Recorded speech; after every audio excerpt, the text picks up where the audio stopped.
Shavkat Rakhmonov. If you have not heard of this new fighter that is in the UFC's welterweight division, just take a quick look at these highlights.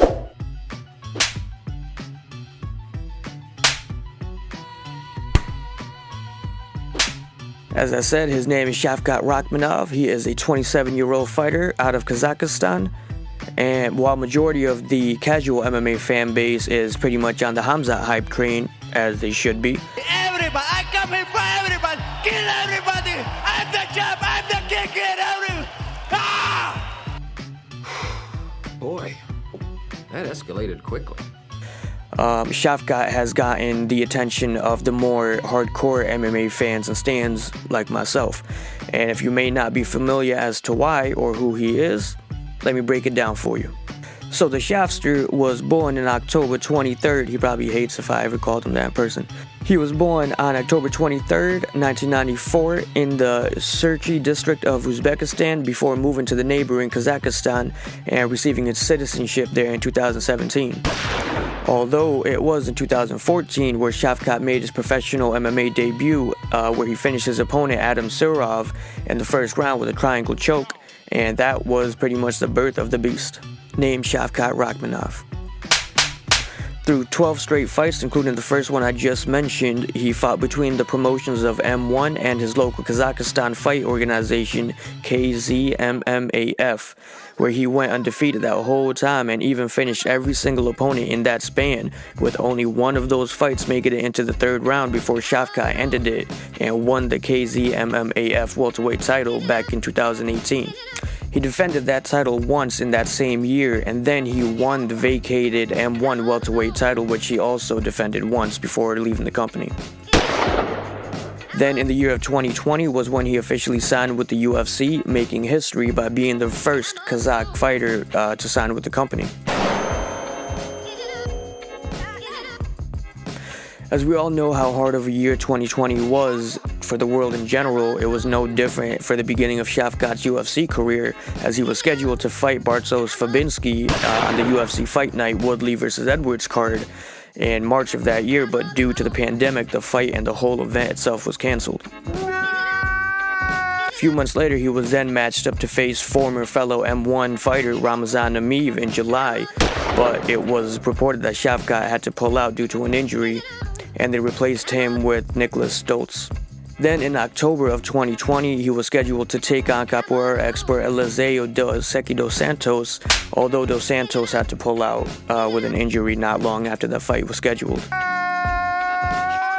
Luckily, the UFC was able to get a somewhat short notice replacement in Alex Cowboy Oliveira. Although Oliveira missed weight by 2 pounds and gave up 20% of his purse to Shavkat, the fight still proceeded. And this was where we saw Shavkat introduce himself to the world, and only took less than a full round to get Alex down, to submit him and finish him, making him tap to a guillotine. It was the day of UFC 254 that took place in Abu Dhabi and was Khabib's last fight ever in the main event against Justin Gaethje. And because it was an early card to us in the States, a lot of the world was not able to, witness that phenomenal debut of Shavkat live as it happened early in the day on the prelims. But he did have the people who did watch take notice and start talking about him.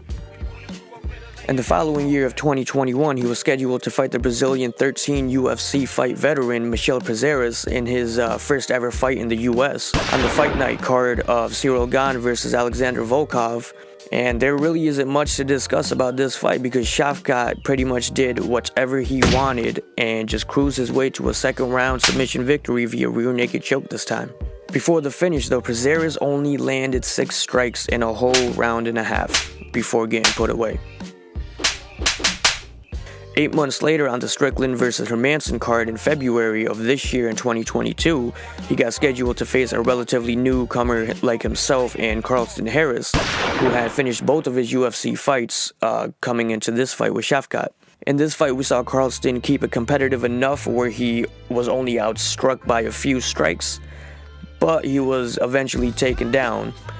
But he was taken down once and pretty much got up not long after that, and almost made it out of that first round up until Shavkat threw and landed a crisp spinning hook kick to the head that dropped Carlston, and then he followed up with punches on the ground to get the TKO finish at the 4:10 mark of the end of that first round.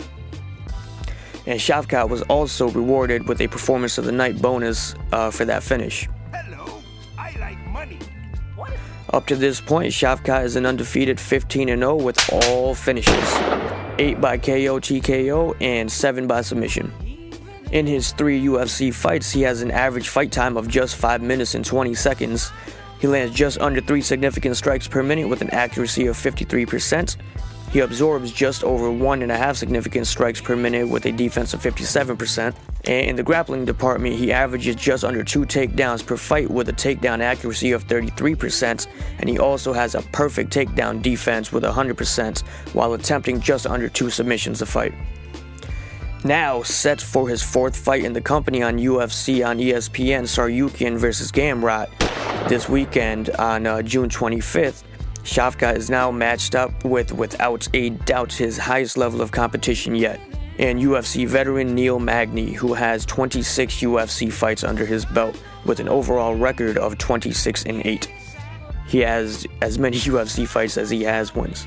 For anyone out there who might not know who Magny is, he's been in the UFC since 2013 and has fought some of the best of them and has beat some of the best of them, like the Ultimate Fighter winner Kelvin Gastelum, former interim welterweight champion Carlos Condit, and former welterweight champions Johnny Hendricks and Robbie Lawler, and is even 7-3 in his last 10. Although Neil has never had a title shot, he has always been close, but always seemed to stumble in the middle of his streaks, in the middle of his winning streaks. Although Neil has never had a title shot, he has come close a lot of times, but always seemed to stumble and lose in the middle of his win streaks that set him back. But one thing about Neil is this man never takes easy fights. He doesn't care who he's fighting. He's been calling out Khamzat for the last year, maybe 2 years now.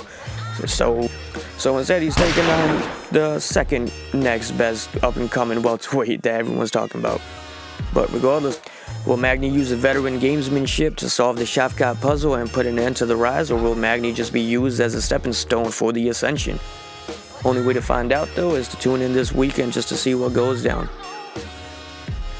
All I know, though, is if Shavkat keeps winning along with Khamzat, then Shavkat versus Khamzat is a fight that is going to be inevitable and will be a straight-up collision course waiting to happen, and I am here for it.